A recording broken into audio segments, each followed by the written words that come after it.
This is Optimal Startup Daily, episode 371, How to Attract Customers to Your Online Business or E-commerce Store by Steve Chou of mywifequitherjob.com.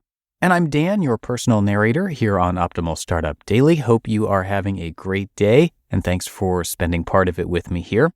Today I've got a post from Steve Chou of My Wife Quit Her Job, and I will tell you a little bit more about Steve after the post. But for now, let's get right to it as we optimize your life. How to Attract Customers to Your Online Business or Commerce Store by Steve Chou of mywifequitherjob.com. Marketing your online business and learning how to attract customers to your e-commerce store or sales page is much harder than marketing a blog or any other type of website. Why? It's because no one really cares about your business. Nobody really wants to know what you have to sell, and no one likes being led to a sales page. Even if you think you're offering the most magnificent product ever, by default, people are going to ignore you unless they know who you are. People hate sales pages on social media. Marketing your business on social media is all the rage right now, but simply posting your online store URL on Twitter or Facebook is not going to get you customers. For one thing, most people are extremely suspicious of any type of sales page they encounter. Anything that even resembles a product page is just going to get passed on. For example, whenever I click on my Stumble Upon button or a Twitter link and am taken to a page full of products, I get pissed off and immediately leave. 99.9% of the time, I'm using social media to do research, to read about what others are up to, or to just relax. My marketing and BS sensors are on full alert, and I hate being led to a random store or e-commerce site. Similarly, I hate it when I'm on the forums and I notice that someone has randomly dropped a link to their e-commerce website. Simply blasting your website URL to uninterested parties is not going to work because no one is paying attention. You need to create a connection. The other thing you need to realize is that customers don't necessarily shop at your store because of your products per se. They are shopping at your store because you have created a connection somehow. They want to buy from you because of the personality your store projects. The best way to illustrate this point is to tell a story about an experience I had at a company I used to work for. At the time, I was a hardware engineer designing circuit boards, and I had to select a device to use in my design from two competing manufacturers. Company number one was the leader in their field. They produced devices that were technologically superior to everyone else. Feature-wise, their product was the device of choice among developers. Company two was not as well known, but had a decent product. However, from a technical standpoint, their product was not as powerful as company number one, but adequate for most applications. In any case, it should have been a no-brainer to go with company number one, but ultimately I went with company number two and a lesser-known product. Why? It's because company number two projected this aura of really caring for their customers and providing superior customer support. Because company number one was already the leader, they didn't dedicate as many resources in trying to help me integrate their device into my design. Finding literature and documentation was more difficult as well because I had to manually request access to each document, a process which often took several days. Meanwhile, company number two had a very open philosophy with their documentation, and it really showed on their website.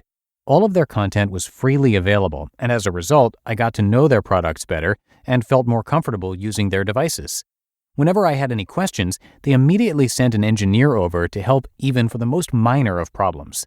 Over time, I even became friends with the sales guy and FAE. I continued to use company number two's devices throughout my entire stint at my job and never even considered switching, ever. I was a loyal customer for life. The key takeaway here is that the superior product isn't always the one that sells, and the decision not to buy is not always about the product itself. If you can establish some sort of connection to your customers through your website or customer service, then you will have the upper hand. In fact, that is one of the main ways that a small niche store or boutique can take on a larger business. The key is to make people want to buy from you and no one else. And to do that, you need to make your store stand out. Company number two snagged me as a customer because their emphasis on good customer service was plastered all over their website. The secret to marketing a niche online store. So what's the secret to marketing your store? Drumroll, please. The secret to marketing your online store is to keep your customer engaged with your website by showing them your personality. The secret is to keep your customer so interested in what you have to say that they don't even realize that you are selling to them. And to accomplish this feat, you need to have engaging content. In fact, I would argue that you shouldn't think of your online store as a store at all. You should think of your e-commerce site as a content site that happens to sell products. Similar to a blog, if you have good content, the word will eventually spread. People will link to your website, and you'll get tons of organic traffic without having to spend much on advertising. For our store, my wife and I engage customers by providing useful craft tutorials and other projects that can be created with our products for free. 70% of our web traffic comes directly through our content pages, and a good portion of this traffic eventually goes on to purchase from us. I would say that initially, many of our customers don't even visit our website to shop. Instead, they read about some of our cool DIY wedding projects and want to make it themselves. In the future, we also plan on adding video tutorials to our store as well. Bottom line, the more you can engage with customers, the more you'll be able to sell. Instead of a direct sales pitch, show them that you are a real person and that you are passionate and care about your products. In order to be successful, simply listing your products online is just not going to cut it, especially when you are just a small niche store with no reputation. Strive to make your business stand out. Let customers know what you are good at and pound that idea home. You just listened to the post titled, How to Attract Customers to Your Online Business or Commerce Store by Steve Chou of mywifequitherjob.com. Now, speaking of e-commerce stores, if you're not familiar with Shopify, I would highly recommend checking it out. Shopify is more than an online store. It's a way to connect with your customers, drive sales, and manage your day-to-day. Scaling your business is a journey of endless possibility, and we all need help along the way. Shopify gives entrepreneurs the resources once reserved for big business, so upstarts, startups, and established businesses alike can sell everywhere, synchronize online and in-person sales, and effortlessly stay informed. Personally, I love how Shopify has the tools and resources that make it easy for any business to succeed, from down the street to around the globe. Reach customers online and across social networks with an ever-growing suite of channel integrations and apps, including Facebook, Instagram, TikTok, Pinterest, and more. Plus, gain insights as you grow with detailed reporting of conversion rates, profit margins, and beyond. More than a store, Shopify grows with you. This is Possibility, powered by Shopify.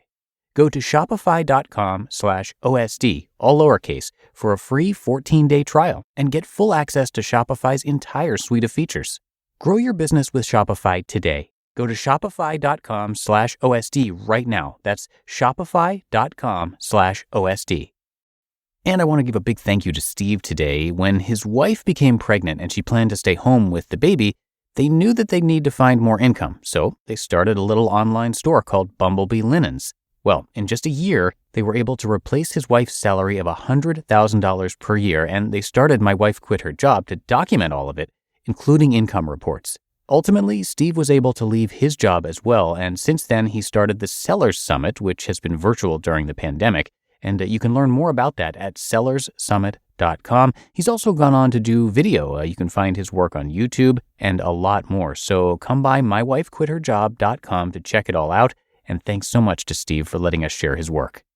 But that's going to do it for today for this episode of Optimal Startup Daily. Thank you so much for being a subscriber to the show and for sharing it with others when you get a chance. And I'll see you right back here tomorrow where your optimal life awaits.